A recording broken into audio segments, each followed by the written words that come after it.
ان الدین عند اللہ الاسلام صدق اللہ العظیم و صدق رسولہ النبی الکریم الامین ان اللہ و ملائکتہ یصلون علی النبی یا ایھا الذین آمنوا صلوا علیہ وسلموا تسلیما الصلاۃ والسلام علیک یا سیدی یا رسول اللہ وعلی آلک و اصحابک یا سیدی یا خاتم النبیین۔ معزز طلباء کرام اور صرف پاکستان کا نہیں اسلام کا مستقبل ہیں آپ لوگ، اور جس مقصد کے لیے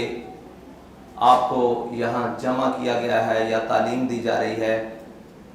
وہ باقی تمام مقاصد سے منفرد ہے۔ وہ تمام مقاصد یہ ہیں کہ بنی الاسلام علی خمس، اسلام کی بنیادیں 5 چیزوں پر ہیں، نماز ہے، روزہ ہے، کلمہ طیبہ ہے، حج ہے، زکوٰۃ ہے۔ یہ اسلام کی بنیادی ارکان ہیں جن کے اوپر اسلام کی عمارت کھڑی ہے،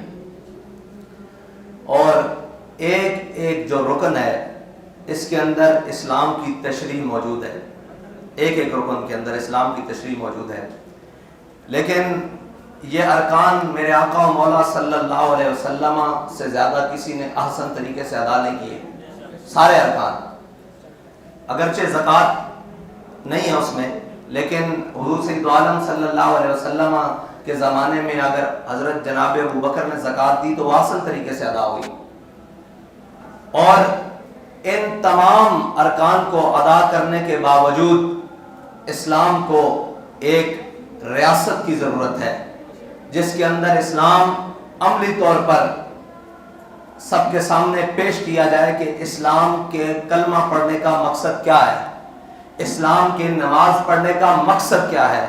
اسلام کے حج کرنے کا مقصد کیا ہے، اسلام کے اندر زکوٰۃ دینے کا مقصد کیا ہے۔ یہ تمام مقاصد کے حصول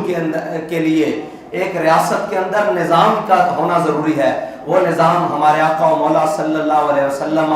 ہمیں دے کر گئے ہیں، جس نظام کی بنیاد قرآن اور سنت ہے، اور اس نظام کی تشریح فقہ ہے، فقہ اسلامی، اور جس کی بنیاد پر مسلمانوں نے تقریباً 1300 سال پوری دنیا پر حکومت کی۔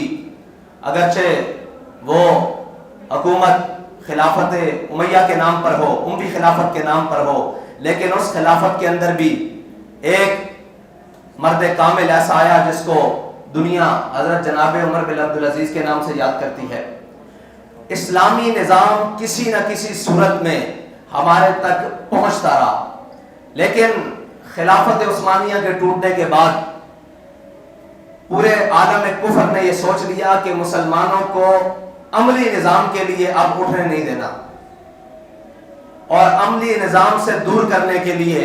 ان کو بھلا دینا ہے کہ آپ اپنے کاروبار میں مست رہیں، اپنی خانقاہوں میں بیٹھے رہیں، اپنی اللہ اللہ کریں، پیری کریں، مریدی کریں، علماء واعظ و نصیحت کریں، تدریس دیتے رہیں، لیکن اسلام کا بنیادی ڈھانچہ اور وہ جو اسلام کا ریاستی تصور ہے اس کو مٹا دینا ہے۔ لیکن ذرا نم ہو تو یہ مٹی بڑی زرخیز ہے ساقی، یہ ساری چیزیں اس لیے کفر نے کی کہ مسلمانوں کو اسلام سے دور کر دیا جائے اور اسلام کے عملی نظام سے دور کر دیا جائے۔ ان کو پتہ ہی نہ ہو کہ میں کیا غرض تجھ سے کیا کہوں کہ وہ صحرا نشین کیا تھے، جہانگیر و جہاں دار و جہاں بان و جہاں آرا۔ علامہ اقبال نے مسلمانوں کی تعریف، صحابہ کرام کی تعریف کی ہے، اس نے کہا میں تجھے کیا بتاؤں کہ وہ لوگ کیا تھے، جہانگیر ہو، جہاں کو گھیرنے والے، یعنی کہ جب موقع بنے تو 3000 کا لشکر بھی ہو اور سامنے لاکھوں کا لشکر ہو، حضرت خالد بن ولید جا کر کمان سنبھال کر مسلمانوں کو موتا کے مقام سے واپس حفاظت کے ساتھ واپس لے آئے۔ جہانگیر ہو، جہاں دار ہو۔ اور آج بھی پوری دنیا میں اگر ہاتھوں سے شہر آباد کرنے کی بات کی جائے تو وہ شہر بغداد ہے جس کو خلیفہ ہارون رشید نے اپنے ہاتھوں سے آباد کیا ہے۔ یہ پوری دنیا کا ایک،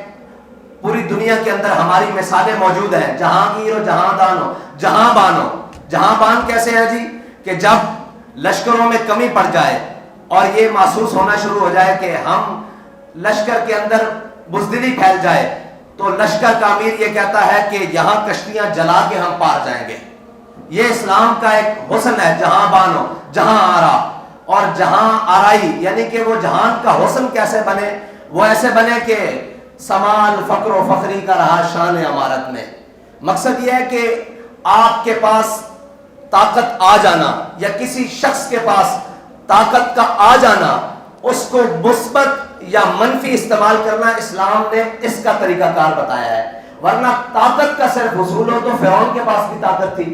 نمرود کے پاس بھی طاقت تھی، یزید کے پاس بھی طاقت ہے، اور آج بھی طاقتور لوگ اس معاشرے میں جیتے ہیں۔ لیکن طاقت کو استعمال کیسے کرنا ہے اور چیزوں کے حصول کے اوپر دسترس رکھتے ہوئے ان کے اندر ناجائز کسی چیز کو شامل نہیں کرنا، وہ بددیانتی ہو، وہ رشوت ہو، وہ جناب سود ہو، وہ معاشرے کے اندر کوئی بھی بددیانتی ہو، آپ اس تک دسترس رکھتے ہوئے باوجود اپنے جسم، اپنے خیالات اور اپنے ہاتھوں کو روک کر اللہ سے ڈرتے ہوئے نظام کو درست طریقے سے چلائیں۔ اسلام نے اس کا طریقہ بھی بتایا ہے۔ اور آپ سب احباب کو یہاں جو تعلیم دی جا رہی ہے اس کا مقصد بھی یہی ہے کہ ہم اس نظام سے آشنا ہوں جس نظام کا دنیا میں کوئی نعم البدل نہیں ہے،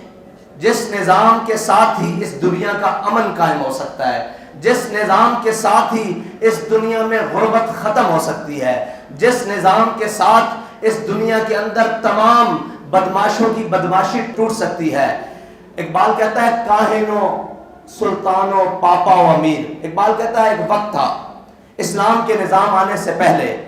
کاہن اپنی ایک جسے کہتے ہیں پھائی لگا کر بیٹھا ہوا تھا، ایک جال لگا کر بیٹھا، کاہن، پاپا، سلطان، امیر، ساروں کا مقصد کیا تھا؟ یک نخچیر صد نخچیر گیر، کہ انسان کو غلام بنانا کیسے ہے۔ یہ دنیا کا جتنا بھی آج مالیاتی اور یہ جتنا بھی اقتصادی دنیا نے نظام بنایا ہوا، یہ سارا انسان کو غلام بنانے کا طریقہ ہے۔ اور اسلام کا ایک اس سے منفرد طریقہ ہے، وہ یہ ہے کہ اسلام دولت کو جمع کرنے کا حکم نہیں دیتا بلکہ اس کو تقسیم در تقسیم در تقسیم در تقسیم۔ اسلام کے اندر وراثت کی تقسیم کا نظام موجود ہے۔ اسلام کے اندر جس کے پاس مال ہے وہ زکوٰۃ دے، جس کے پاس نہیں ہے وہ زکوٰۃ نہ دے، یعنی یہاں بھی تقسیم مال کی۔ اسلام نے کہا اچھا تم یہاں تقسیم کر چکے، اب آ جاؤ تم صدقہ کے نام پر پھر تقسیم کرو مال کو، پھر زکوٰۃ کے نام پر تقسیم کرو، پھر خیرات کے نام پر تقسیم کرو، پھر صدقہ فطر کے نام پر تقسیم کرو، پھر قربانی کے نام پر تقسیم کرو۔ اسلام نے مالدار کے مال کو تقسیم در تقسیم در تقسیم کیا ہے، کیونکہ مال کا کہیں بھی جمع ہو جانا یہ معاشرے کے لیے فتنے کا باعث ہے۔ جو مالدار ہوگا، حضرت جناب سیدنا عمر رضی اللہ تعالیٰ عنہ کے زمانے میں ایک تاجر آیا، اس تاجر نے آ کر مدینہ پاک میں گھوڑوں کا کاروبار شروع کر لیا۔ وہ تاجر بڑا امیر کبیر تھا۔ حضرت جناب سیدنا عمر رضی اللہ تعالیٰ عنہ کو پتہ لگا تو آپ نے اس کو بلا لیا۔ آپ نے فرمایا دو طریقے ہیں، ایک تو طریقہ ہے کہ تو مسجد نبی کے مدینہ پاک کے اندر تجارت گھوڑوں کی نہیں کر سکتا، اس لیے کہ تو امیر آدمی ہے، تو نے گھوڑے پال لیے ہیں، منڈی کے اندر بازار کے اندر جتنا گھاس اناج آئے گا وہ تو امیر آدمی ہے، اپنے مال کی بنیاد پر پہلے ہی خرید لے گا تو غریب تک یہ نہیں پہنچ سکے گا۔ اگر تو نے ایک تو شرط یہ ہے کہ تو مدینہ پاک سے چلا جا، اگر تو نے مدینہ پاک کے اندر رہتے ہوئے گھوڑوں کی تجارت کرنی ہے تو پھر تیرے لیے لازم یہ ہے کہ تو مدینے کی منڈی سے، مدینے کے بازار سے اناج اور گھاس نہیں خرید سکتا، گھاس باہر سے خرید کے لا تاکہ تجھے اس کی ٹرانسپورٹ کا بھی خرچہ پڑے اور تجھے اس کا جو ہے لانے اور لے جانے کا وہ سارے معاملات اور لانے کے لیے بندے مقرر کرنے پڑے، تاکہ غریب کو کہیں باہر دور سے جا کر چارہ کا حصول کے لیے مدینہ طیبہ کے شہر سے باہر نہ جانا پڑے۔ تو اسلام جو ہے وہ غرباء کا پہلے خیال کرتا ہے اور مالداروں کا بعد میں خیال کرتا ہے۔ یہ ہے اسلام کا نظام کہ اگر تو نے گھوڑے رکھنے ہیں تو مدینے سے باہر لے جا، پہلی تو شرط یہ ہے۔ اگر تو مدینے کے شہر کے اندر رکھنا چاہتا ہے تو پھر تو گھاس دور سے خرید کے لا، اس منڈی سے تجھے خریدنے کی اجازت نہیں ہے۔ یہ ہے اسلام کا نظام تاکہ کسی غریب کو جو چارہ ہے اس کی دسترس سے باہر نہ ہو جائے، غریب کی دسترس سے۔